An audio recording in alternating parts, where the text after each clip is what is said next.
Welcome, everyone. We are so happy to have you with us today. I am Amanda Carrieth Thompson. I am the Assistant Director at the Council on Culture and Arts, and we are delighted to be able to bring you this artist talk today with Todd Bertolaet. He has a show right now at the Artport Gallery, which is at Tallahassee's International Airport. And that show is titled St. Mark's Revisited Photographs by Todd Bertolaet. It's also visible on our online gallery, and both the physical exhibition and the virtual exhibition will be on display through March 28th. So as a complement to that exhibition, we wanted to bring this artist talk with Todd. He is just a powerhouse, a delightful human being, a retired professor of photography from FAMU.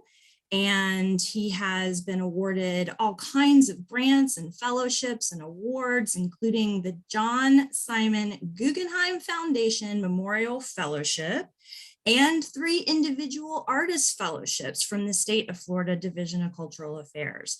His work is included in lots of collections and has been exhibited in over 200 juried invitational group and solo exhibitions.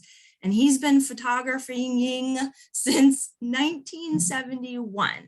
And so, Todd, we are absolutely delighted to have you today. And I'm just going to remind everyone once again that if you have a question or a comment, or if something strikes you, please don't hesitate to share those thoughts in the chat. And I will do my best to kind of moderate and make sure that all of those are discussed. And Todd, as we get started in earnest, I would love for you to share anything that I missed about your background, particularly how you came to photography in the first place. I mean, you know, where did this start? Your whole love of... Well, I'm a river rat. That's really important. My daughters will know what I'm referring to. But yes, I'm a river rat from Ann Arbor Huron High School.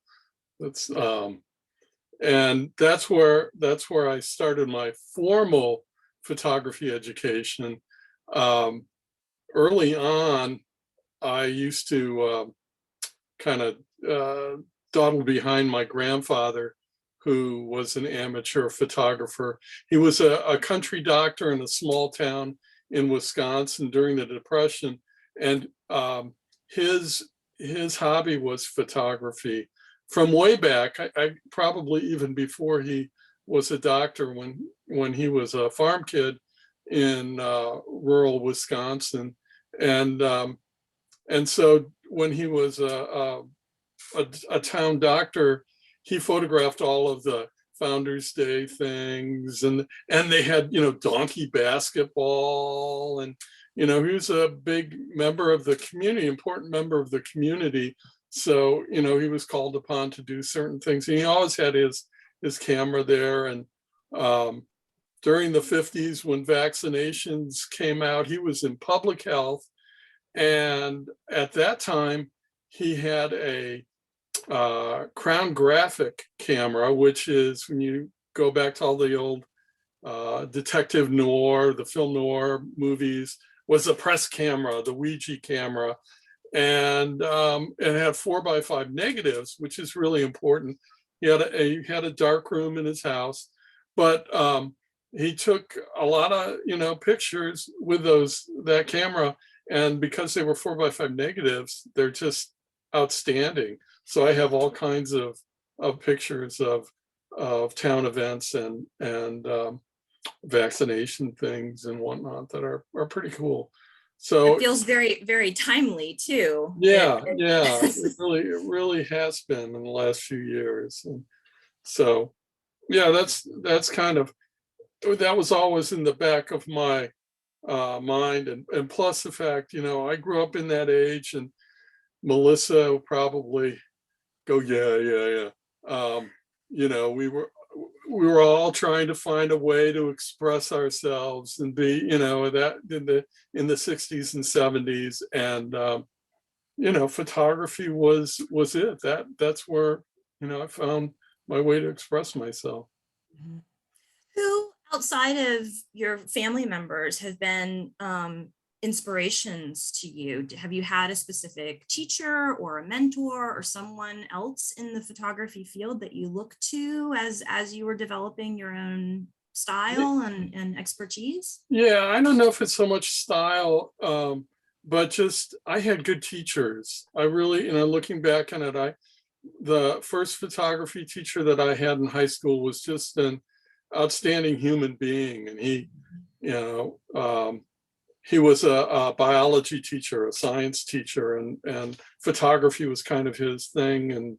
But he got me into that and got me going in it. And then my teacher, my major professor in college was just an outstanding human being, and taught me more about just being a father and doing those types of things, and photography too. But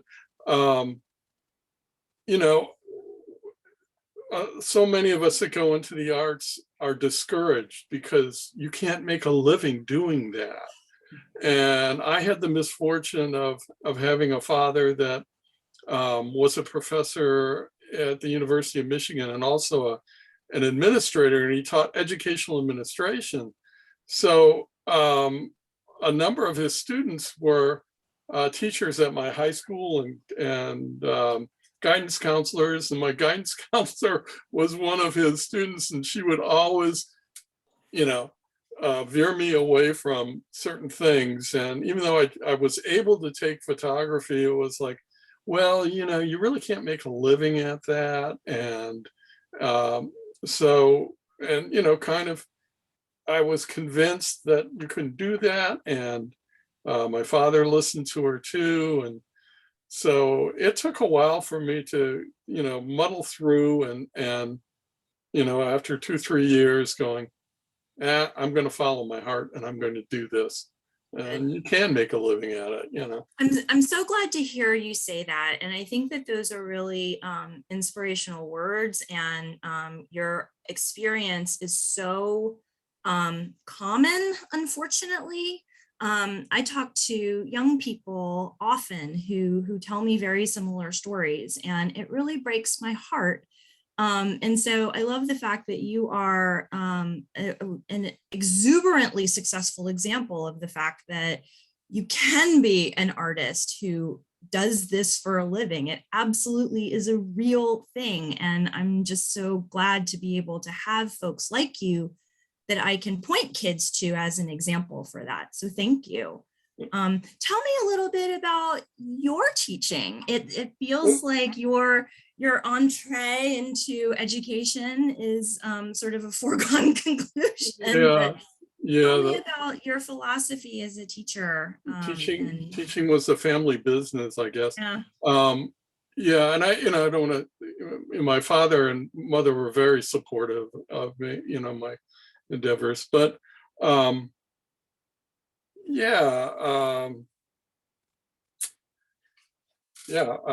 teaching, when getting back to, you can't make a living at it, that kind of motivated me through teaching.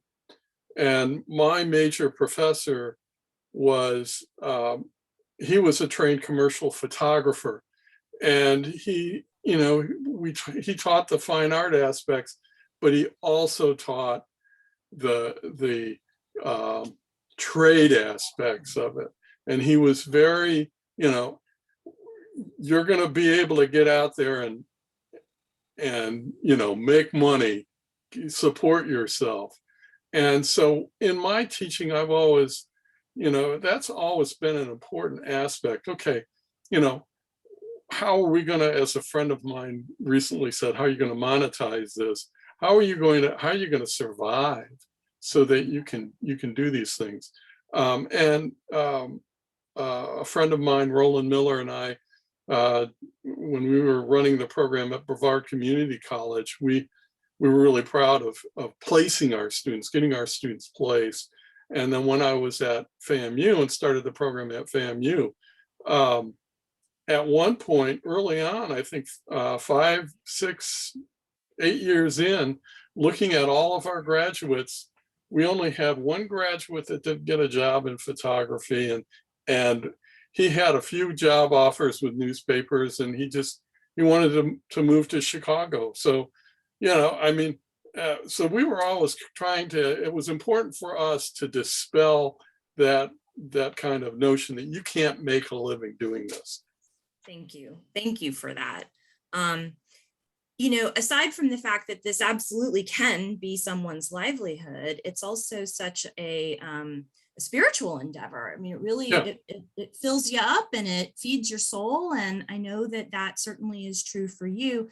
Can you talk us through a little bit of the sort of overarching concepts around the show that we've put together at the airport? It's called St. Mark's Revisited. So tell us a little bit about what we're revisiting and how that maybe came to be originally, and then how that has evolved into the collection that we've got on display now. You got your timer on, right? Well, one of the things that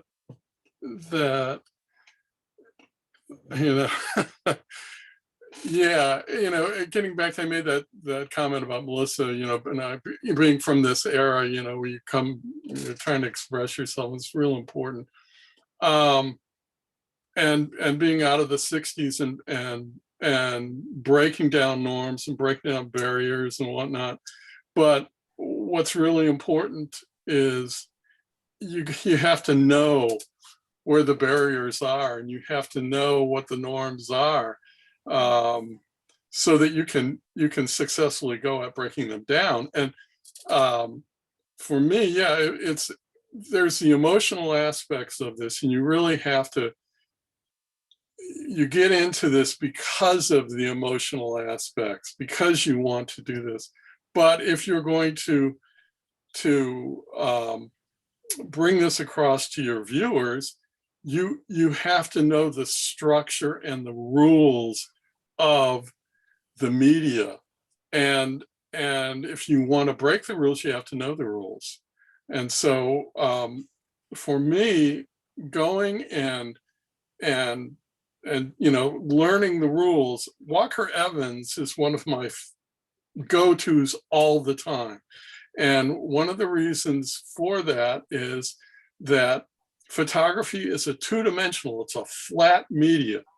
And Walker Evans does a lot of work that looks like mugshots that are flat and that deal with flat lighting that doesn't emphasize highlight and shadow, chiaroscuro, that creates an illusion of form.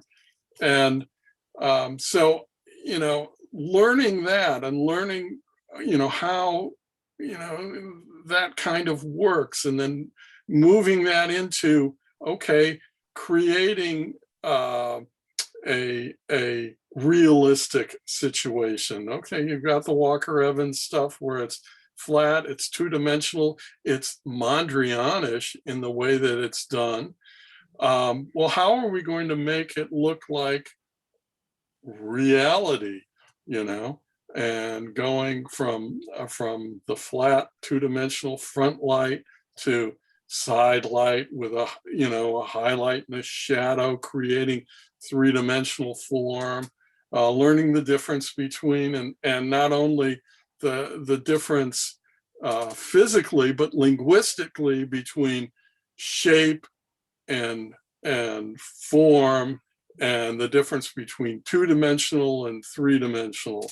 I always, love it when people talk about it's only one-dimensional, or it's four-dimensional,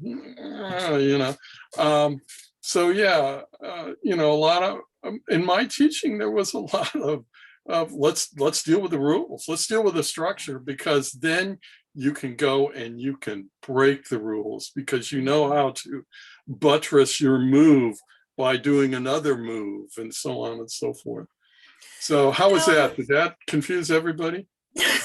No, it's great. I mean, this is the kind of information that I think everybody loves to hear. Kind of piggybacking on that, how I know you've got a really beautiful monograph called Crescent Rivers, and that was comprised of images that you took many years ago. In 1987, I believe you began a camera to capture images in and around the St. Mark's region. And I know that, when you're talking about, the two-dimensional aspect, that sometimes the flatness that photography, often exemplifies. I guess my question to you is, how are you doing these beautiful, rich landscapes that feel totally immersive? And while you answer that question, I think what I'd like to do, if everyone's on board with me, is I'd like to share the online gallery so that we can kind of see some of the artworks that are included in the current exhibition at the Artport Gallery. So Todd, tell us a little bit about how you're getting this rich three-dimensional quality with these sort of more landscape type panorama images.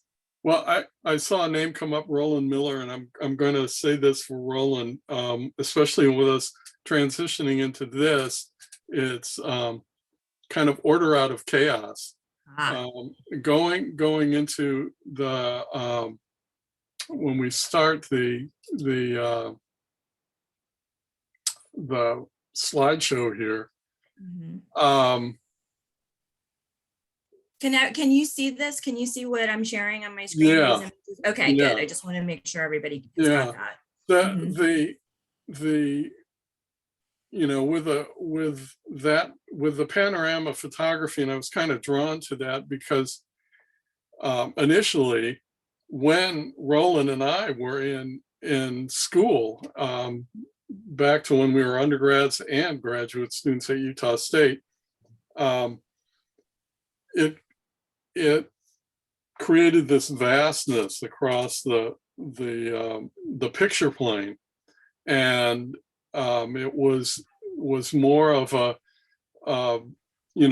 flat two-dimensional field, and especially out west, so that the only way that you could really get spatial relationships was creating single point perspective and having something on the horizon line that you can go back to, that will carry you back into space. Doing I always like the Ninja Turtles, because we refer to the Ninja Turtles and with my students, is it Leonardo or Raphael? So there wasn't a lot of Leonardo because, with that panorama, you get the chiaroscuro there, and things aren't really large, so you don't see the three-dimensional aspect. So to get some kind of depth, you had to use the Raphael to get the single point perspective. Coming into Florida and then going into the St. Mark's, the Crescent Rivers, was kind of a transition for me. I'd been in Florida a few years, but I was still looking at things in that kind of Western panoramic feel, trying to find an area that was unobstructed in Florida, that you could see a landscape. And that kind of drew me to the rivers of Florida, because that was the only vantage point where you had some openness that you could go in and then make, as I said before, Roland's comment, order out of chaos, because there's so much going on in the Florida, landscape, so much of the vegetation, the primordial feel. Coming back to this last year and doing this, I was looking at it differently from the standpoint of, I'm not going to stand back as much. I'm going to go right into it and, have the branches of the trees, or the thistles, or the grass, or the palm fronds come in and be as prominent as they are in the landscape, and make them parts of the significant parts of the composition. I hope that makes some sense. It does, and I'm glad to hear you say that too, because I think that also just reinforces, you know, your earlier comments about, you know, how do we create, you know, the dimensionality, and you know, your take on that has, you know, recently become, well, just climb on in, you know. So let's see, we do have a question here from Roland. St. Mark's Revisited work is similar in some ways to your Crescent River work and yet unique. Can you talk about your application of the Noten theory of value and space in both of these bodies of work? Yeah, Noten, and he's referring to when I was in graduate school, I went and you know, utilized Asian painting techniques in photography, where I was going for the subjective imagination as opposed to the objective realism. So trying to bring across the emotion that was felt at the scene, as opposed to, this is Half Dome, or this is arches, or, you know. So, and a lot of that, you know, in Asian scroll painting, when you know, just going into an Asian restaurant, looking at a scroll painting, you'll see that, you know, there's the light going across the scene is very flat, and there aren't you know, highlights and shadows. There's, you know, the importance of things is measured by the size of that object, as opposed to you know, it being portrayed as realistic. So that was that, you know, Notan was kind of the opposite of chiaroscuro, where you just had, you know, no highlights and shadows. You just had that flat two-dimensional kind of front light. Mm-hmm. So Frederick is following up with a question asking, how do you usually approach a scene at St. Mark's? Are you, for example, letting a composition, quote unquote, happen in real time, or do you have a sense of what you're looking for ahead of time? Well, you know, St. Mark's is you know, it's kind of it's kind of a fun thing, because I've been there so much over the last 30 years. So, you know, I know the areas, but let me put it this way. I'll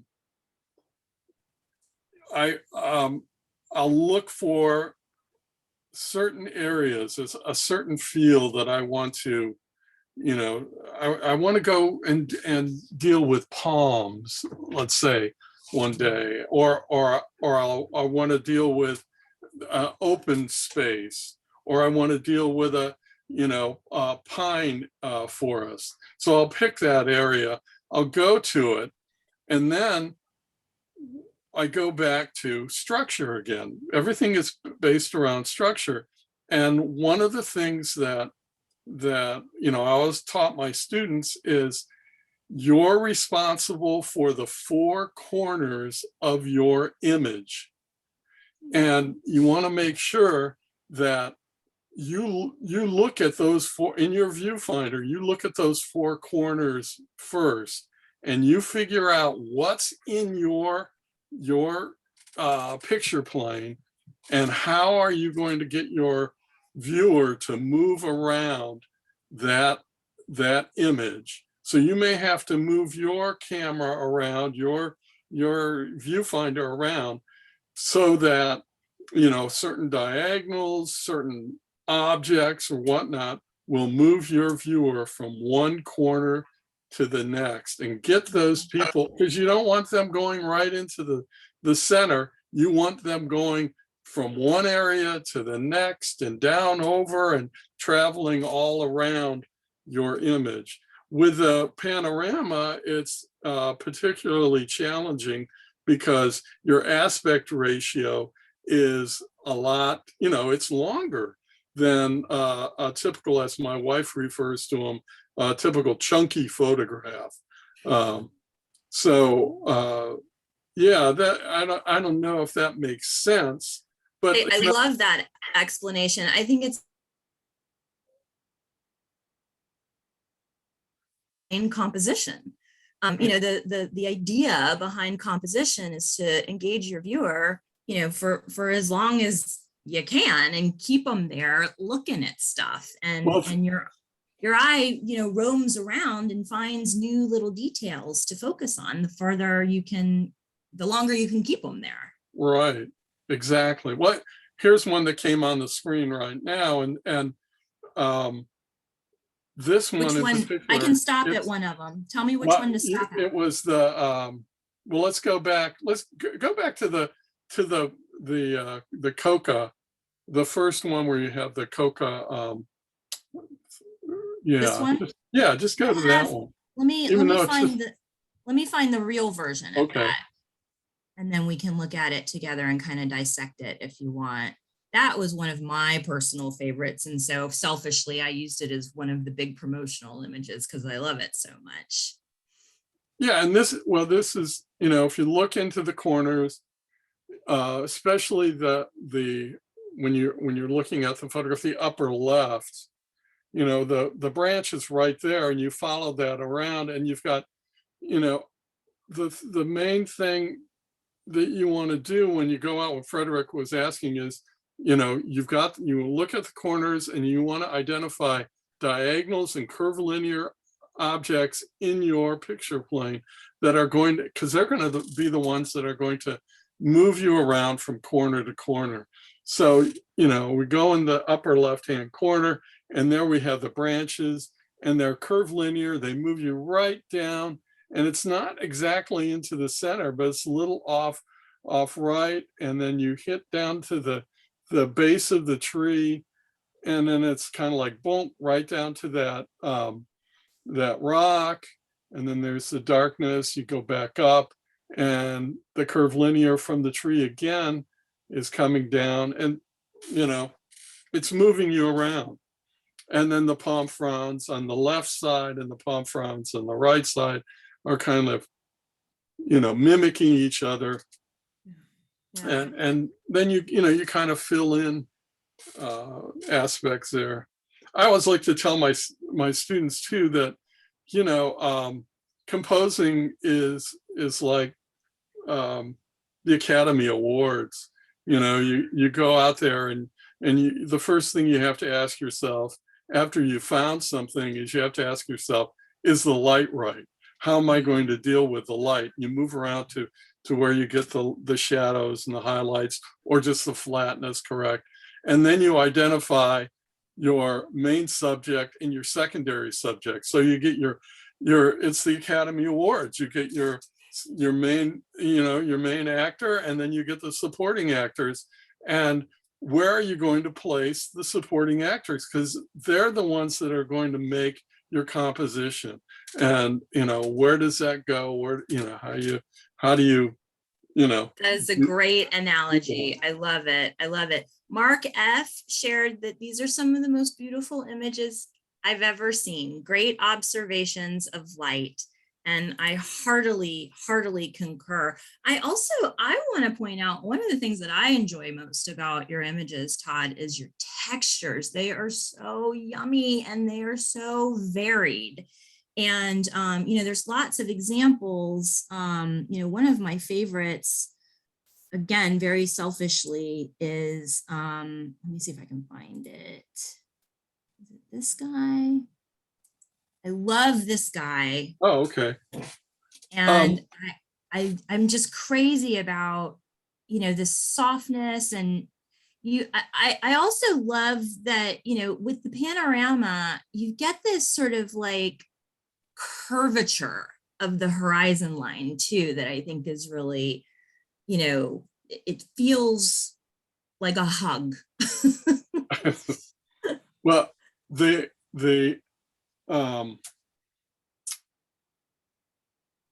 I've got a camera here too, so I can show everybody the Show us. We'd love to see gear. But after, I want to talk about this first.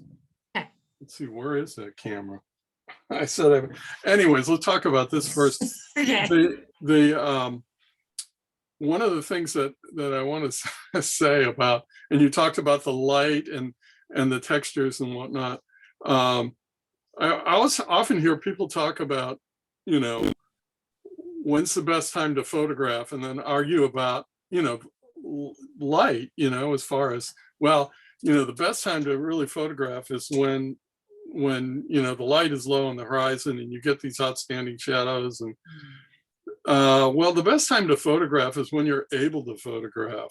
Nice. So, if you can go out, and it's noon and it's, the light's coming down and there's not, hey, you've got the time. That's the best time to go.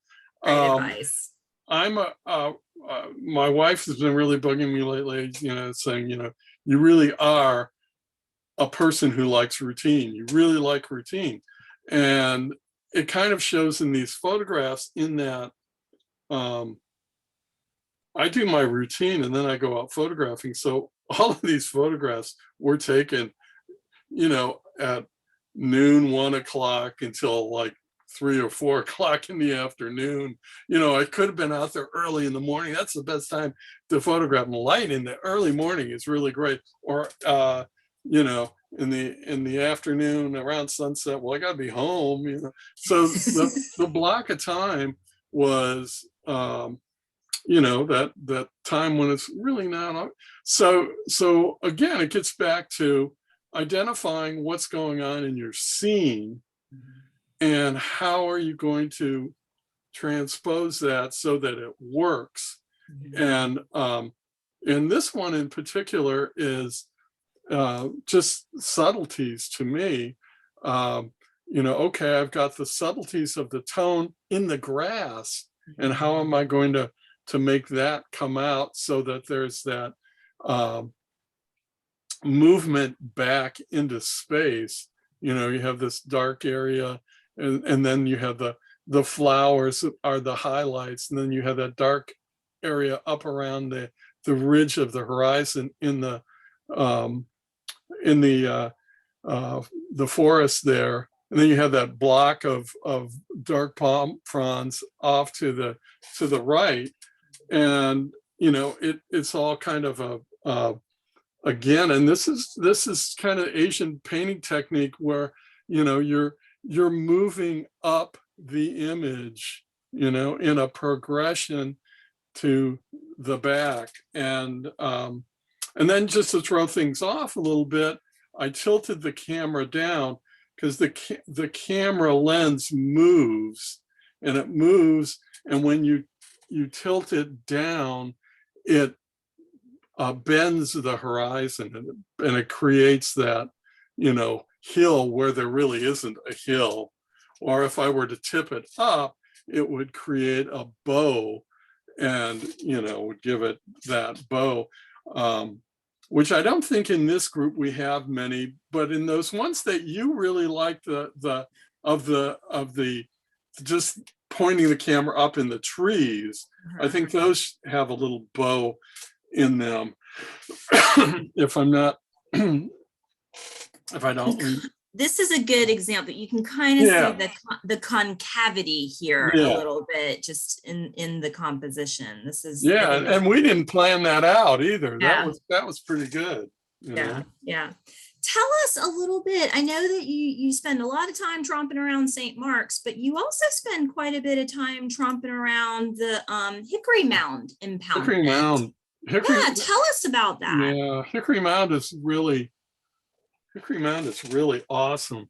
And I don't know, the people from the area that are familiar and have been out there will know there's a 2-story observation or 3-story observation deck that's close to the water, and it looks back over the impoundment towards the forest.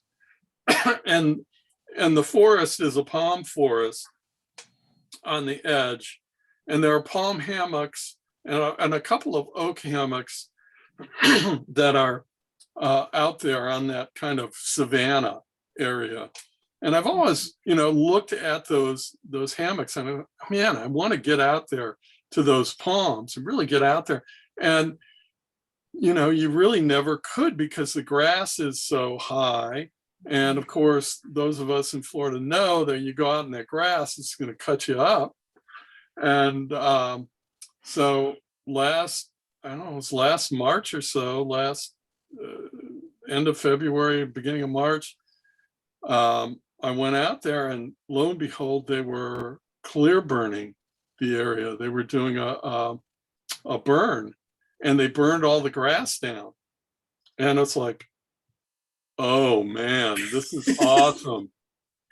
And so, and it exposed a lot of things that you couldn't see. And one of the things that that was kind of, people kind of knew about it, but I couldn't see it, was the road to the Bathhouse. There's a Bathhouse out there, and I saw the road to okay, I can go on the road to the Bathhouse. If I go on the road to the Bathhouse, the grass is low enough now that if I wear my, I guess the British call them wellies, but wear my rubber boots, I can get out to these hammocks, like the palm hammock on the right of that.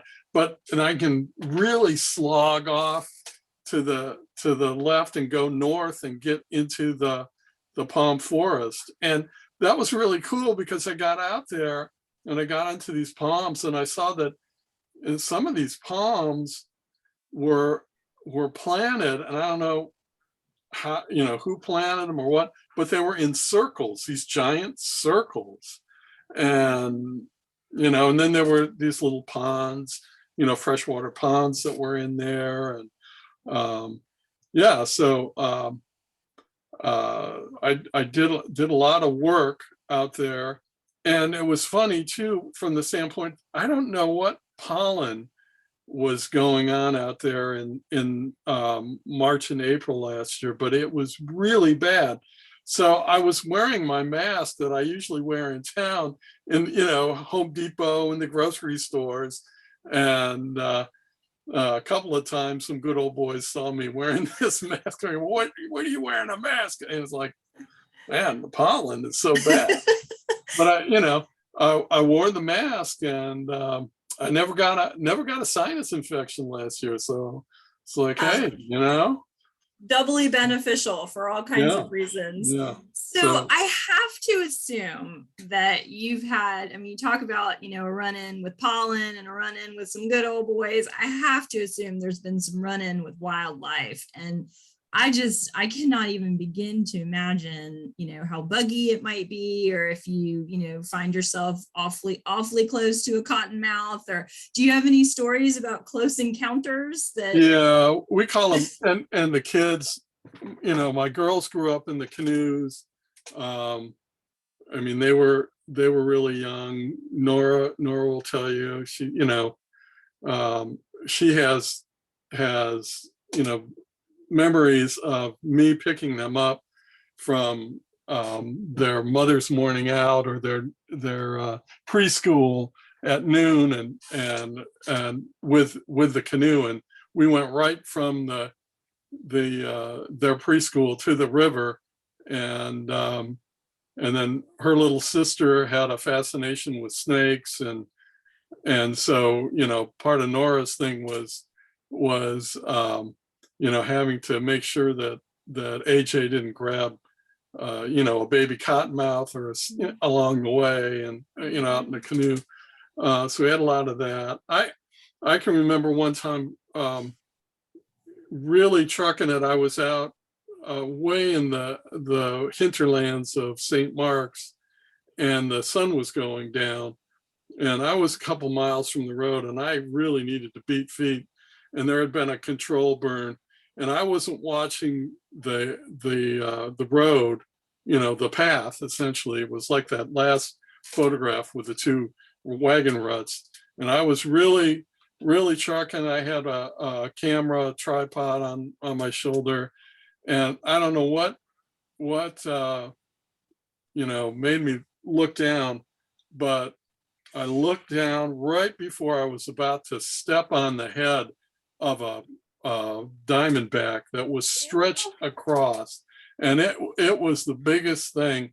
That its head was as big as my fist, and its rattle was low. It was a bass rattle. It wasn't a buzz. If any of you are familiar with rattlesnakes, and I kind of hopped aside, and I made it back to the road, and there was a guy crabbing at the road, and he looked at me and he goes, "It looks like you saw a ghost." And I told him the story, and he goes, "Well, you want to see something that's going to beat that?" And I said, "Yeah." He goes, "I pulled this out of the pond, and it was a crab that that was bigger than his chest." And he goes, "I don't know what's going on out here." But yeah, there's been times. There was a time, one time when I was out and I could hear the rustle of hogs, and that's one thing that you don't want to mess with. So I got away from that. Ferocious. And then there's a time when and there have been YouTube videos of people getting in situations where there are alligators everywhere.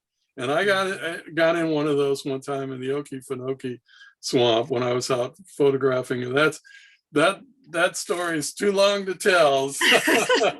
But, well, I'll segue then into another question. Frederick is asking, it seems like the new digital photographic equipment and techniques would simplify and improve artistic output. However, I see no difference in the emotion conveyed by older or newer. Have you changed your photographic workflows, and are you noticing any change in your ability to reach the desired results?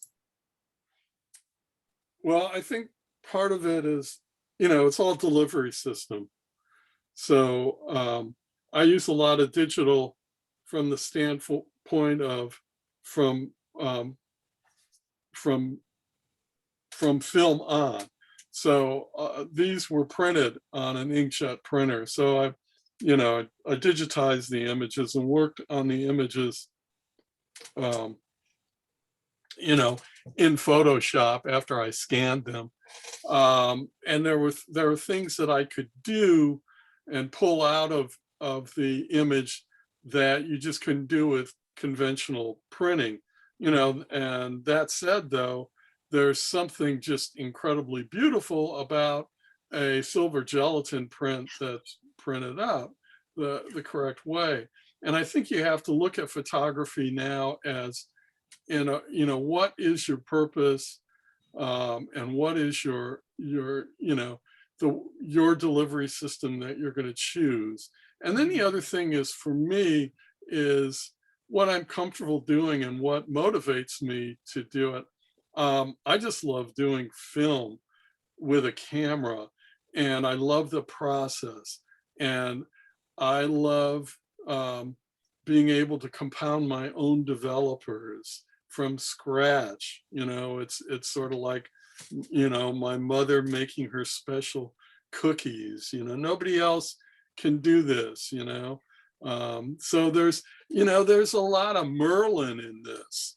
And when I was in school, Roland, think back, we took a class called Zone System Photography, where all the old craftsmen, they they took sodium sulfite, sodium carbonate, hydroquinone, and elon, and potassium bromide. They mixed all this stuff up into a brew that, and of course you have to know what they do to get them to work. So, that's one of the things that I find just really fun about it. The other thing I want to say too about digital, a few years ago, I do a lot of book reviews for presses. And I did a book review for a book on Florida cowboys, and I was just really excited about it.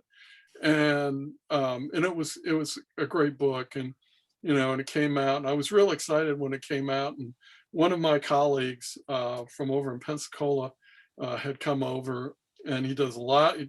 He's a digital expert and whatnot. And the book arrived the same day he came, and I said, "Oh, Mark, you got to check this book out. Check this out." And he opened it up and he's looking at it, and I didn't see the reaction that I wanted to see. And he looked up at me, goes, "Yeah, digital photography, it all looks the same." Oh. And I was like, "Wow." Mm.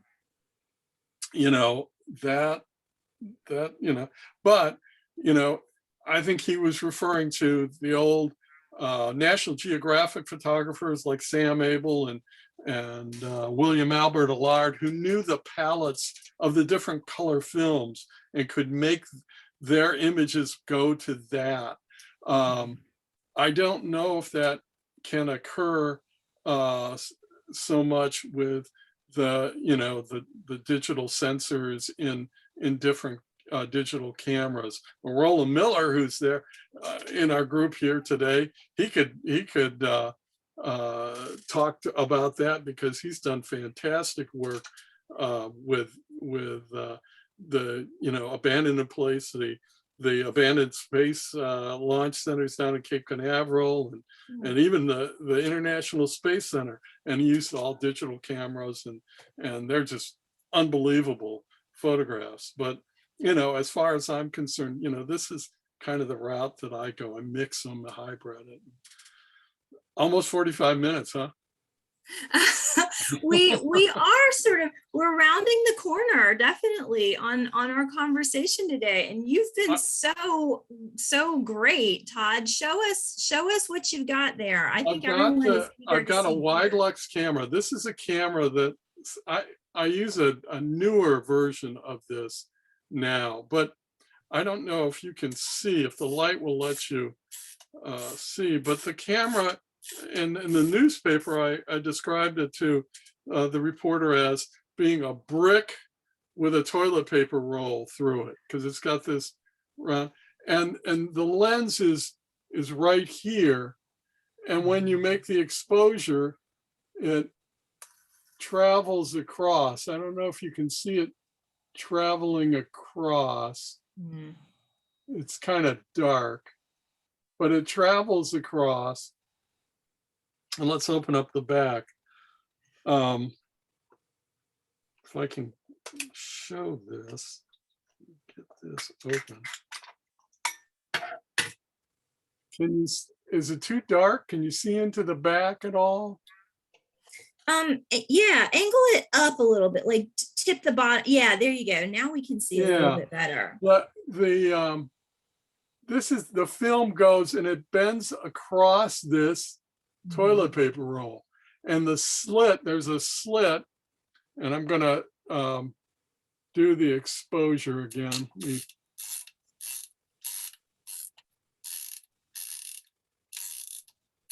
I've got it on a slow exposure. Tip the bottom up a little bit more. There you go. Yeah.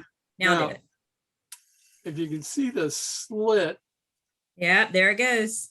Going across. And that's what's exposing on the film. So when you point the camera down, that bends the image, because the image is on that circle there.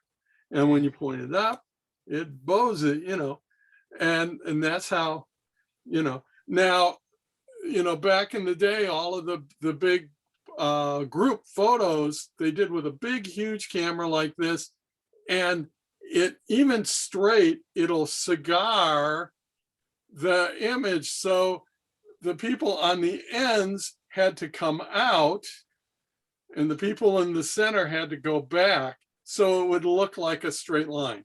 Wow. So That's so cool. And you can, this is cool stuff.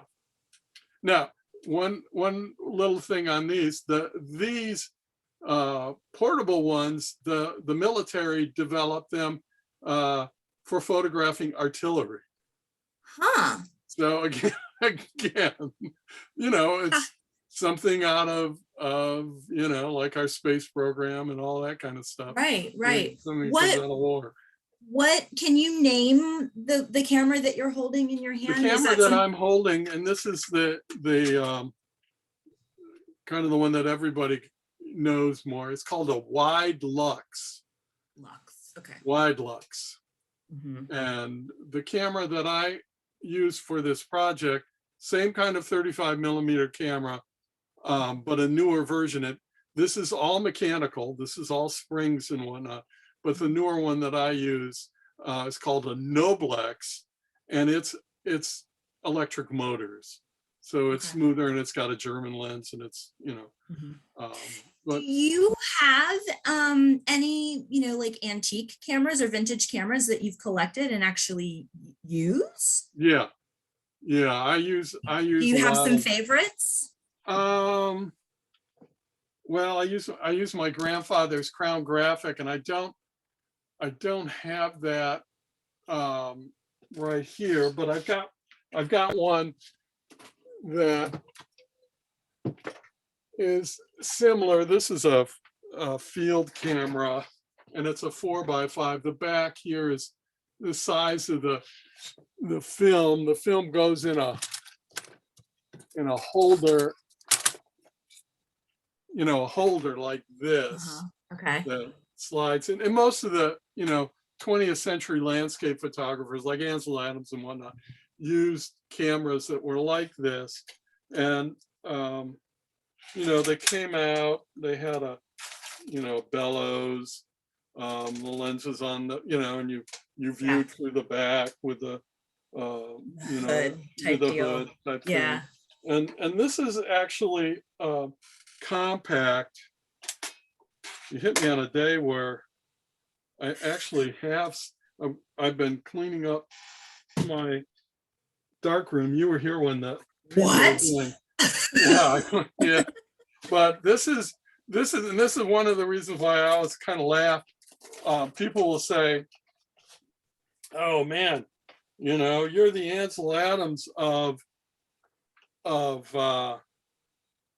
Florida photography." Well, you saw the kind of camera that I use, and this is the camera that Ansel Adams used. Wow. Okay, so it's 8x10, and you can imagine, having a holder that's 8x10 inches. It's like when the old days when you get X-rays, a big thing. This is the camera that I use, and I think a better comparison would be I was the Cartier-Bresson floating down the river and taking, the decisive moment photographs, as opposed to, I wasn't doing this, although I have done a lot of this. Well, and I think the sentiment is intended to convey that you are iconic in documenting our wild places here in this, in this area that we call home. And that is, for me, as a native Floridian and a native Tallahassean, it's such a gift that you are giving all of us. And it's an extremely valuable one because it allows us to reflect on what we often take for granted. And because what you've done here with this current exhibition is sort of riff on artworks that were created 35 years ago, you're also creating a record of the environmental impact, of the human impact, and how wildness may ebb and flow. And I think there's a lot of value in that, as well as Yes, a definitely. lesson and as a guidepost for all of us to kind of mind our manners a little bit and Yeah, to be grateful. yeah, exactly. Yeah. Exactly. Well, we have just a few minutes left. Brian mentioned that one of the cameras that you gave an example of reminds Brian of his Leica. So I think a lot of people have, whether they're usable, workable, or if they have just become objects to them that are meaningful or sentimental. I think that there's so many people in the world that have, a love of cameras, the mechanical aspects, and then also, as an extension of that, a love of photography. And for masters like you, Todd, that really do it so well, and your generosity of spirit and your teaching and your mentorship to countless other emerging and established photographers is just such an enormous treasure to all of us. And so we are so grateful to you. And thank you so much for joining us today and sharing that with us all here. I will ask for one last call for comments or questions. Mark F. says, thank you for this artist talk. And Donald Clark says, great talk, Mr. Bertolaet. Brian says, thank you, Mr. Todd. And we've got lots of folks who I think have had just a lovely afternoon, and we are grateful that you are all able to join us. I want to give a final plug too for the exhibition at the Artport Gallery. Again, it's on through March 28th. And so you can go and see these works in person. You can also see all of them on our Coca online gallery, and you saw a slideshow of those. So if you'd like to visit the Coca online gallery and sort of take your time with each of those, you're certainly welcome to. Nora says, thanks everyone for joining. Thanks again, Amanda. Oh, you're welcome, Nora. Thank you for being such a great daughter. Frederick says, very inspiring, and thank you. Diana is asking, will the recording be on the Coca site? We will make it available. Absolutely. It will be. Hi, Diana. We will have a link of the recording and you will be able to find that on the Coca websites. Absolutely. Absolutely. So Todd, as your final parting words, do you have anything else that you'd like to leave us all with this afternoon? Well, I'd like to thank everybody for their ongoing support. They're just, a lot of the names that I've, you mentioned, I recognize, and thank you for, just years and years of support. You can't do this without their support. Yeah, it's definitely a team effort. This thing called culture is a team effort, and you are a big part of that, Todd, doing a lot of the heavy lifting. And we at Coca are grateful. I personally am grateful. And clearly all the folks that joined us here today are too. So I want to thank you all again for a beautiful artist talk with Todd Bertolaet. And I wish you all a great rest of the day. And thank you again, Todd, for all of your words of wisdom. We are appreciative. Great. Thank you. All right. Thank you. Bye-bye, everyone.